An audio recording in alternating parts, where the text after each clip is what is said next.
En tout cas, la saison, elle est très réussie. Enfin, pour moi, en tout cas, je suis fan. Je pense qu'on vit tous quelque chose d'assez intense, voilà, intense, chercher le mot. On a vraiment deux spectacles qui nous émeut beaucoup en fait. Moi, je suis très touché par Jungle Book Jive. Christine m'a emmené le voir parce qu'on n'a pas pu ni elle voir le spectacle chez nous et moi aller chez elle parce qu'on était en répétition en même temps. En plus, elle était la nuit, moi j'étais le jour, donc. Mais voilà, on vit beaucoup d'émotions en ce moment en fait. Et moi, j'avoue enfin, moi, je suis pas encore redescendu. Hein. Je suis encore là-haut. Hein. Mais bon, je pars en vacances, donc je vais me reposer et penser à autre chose. Mais...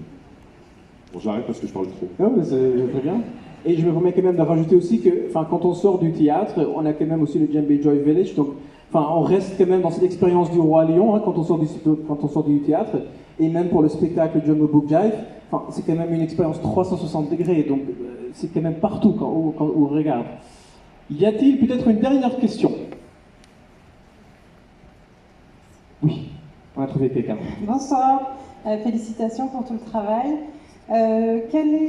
Pourquoi le choix d'avoir toutes les chansons en anglais? Pour Roi Lion ou pour Jungle Jive? Les deux. Ah, bah alors on n'a pas tout en anglais. Ah, pardon. Jungle Jive, mais alors Roi Lion. Ouais.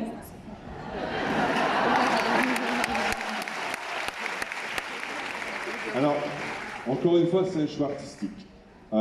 C'est compliqué de faire deux versions. On sait qu'on a 13 nationalités sur le spectacle. On sait qu'un Français va chanter en anglais. Un Anglais va avoir du mal à chanter en français, je vous l'avoue. C'est compliqué. C'est pas les mêmes sonorités, donc c'est compliqué. Donc si c'est pour avoir un Anglais qui chante les chansons en français et qu'on comprenne rien, ça marche pas. Donc voilà pourquoi le choix. Et en fait, on a voulu aussi le fait de retravailler les musiques, de les réarranger. Et on a voulu garder la version originale, en fait.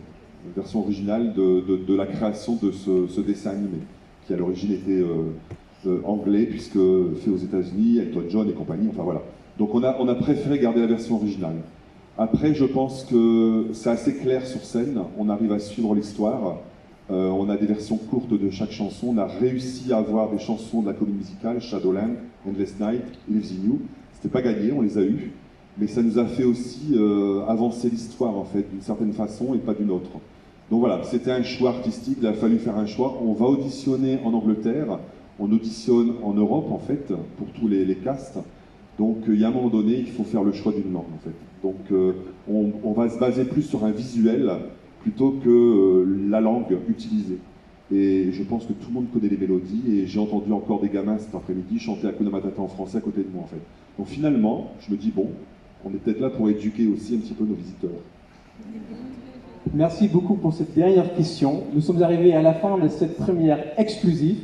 Maintenant que vous avez pu voir comment ce spectacle inédit a été créé, je vous encourage vraiment à aller les voir ou revoir.